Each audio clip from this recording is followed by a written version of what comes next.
சக்தி ரசப்பொடி ட்ரை பண்ணலாமா? அதுக்கு ஃபஸ்ட்டு அதில் உள்ள மாதிரியே நம்ம பண்ணிக்கிறோம்.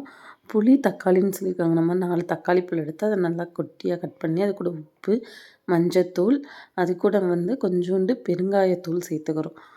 பெருங்காயத்தூள் சேர்த்துட்டு நல்லா பார்த்திங்கன்னா அதை நல்லா மிக்ஸ் பண்ணிக்கிறோம். நல்லா மிக்ஸ் பண்ணணும். அது நம்ம எவ்வளோ நல்லா மிக்ஸ் பண்ணுறோமோ கையாலேயே நம்ம நல்லா பிசைஞ்சுக்கிறணும். நல்லா பிசைஞ்சிட்டோம்னா அதுக்கு தேவையான அளவு அதை நல்லா பிசைஞ்சு வச்சுட்டு தேவையான கொஞ்சோண்டு புளி நான் கரைச்சி வச்சுருக்கேன், அதை ஊற்றிக்கிறேன். ஊற்றிட்டு அதையும் நல்லா மிக்ஸ் பண்ணிக்கிறோம். கொஞ்சோண்டு கொத்தமல்லி இலை போட்டுக்கலாம். அதையும் மிக்ஸ் பண்ணிவிட்டு அவங்க அதில் 1 லிட்டர் தண்ணி அளவு ஊற்ற சொல்லியிருக்காங்க. நம்ம அதுக்கு 1 ஸ்பூன் அளவுக்கு ரசப்பொடி போட சொல்லியிருக்காங்க. நான் அந்த பாக்கெட் 10 ருபீஸ் பாக்கெட்னால அது எல்லாமே போட்டுக்கிறேன். போட்டுட்டு அதை கரைச்சி வச்சு ஒரு தனியாக வச்சுப்போம். நல்லா கரைச்சிப்போம். நல்லா கரைச்சிட்டு அதை தனியாக எடுத்து வச்சுப்போம்.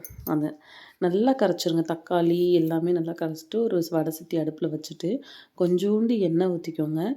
எண்ணெய் ஊற்றிட்டு எண்ணெய் நல்லா காஞ்சதும் அதோட கொஞ்சோண்டு கடுகு உளுந்தம் பருப்பு போட்டுட்டு நல்லா கடுகு உளுந்தம் பருப்பு பொரிஞ்சோன்னதும் சீரகம், வரமிளகாயும் கிள்ளி போட்டுக்கோங்க.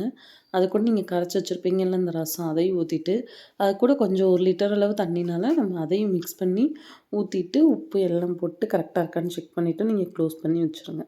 நல்லா அது நுர கட்டுற மாதிரி வரணும். அந்த நுர கட்டினதும் பார்த்திங்களா, நல்லா நுர கட்டிருச்சு. அது நுர கட்டினதும் நம்ம ஒரு பாத்திரத்தில் இது பண்ணிவிட்டு ரெடி. சக்தி ரசப்பொடியில் செஞ்ச ரசம்.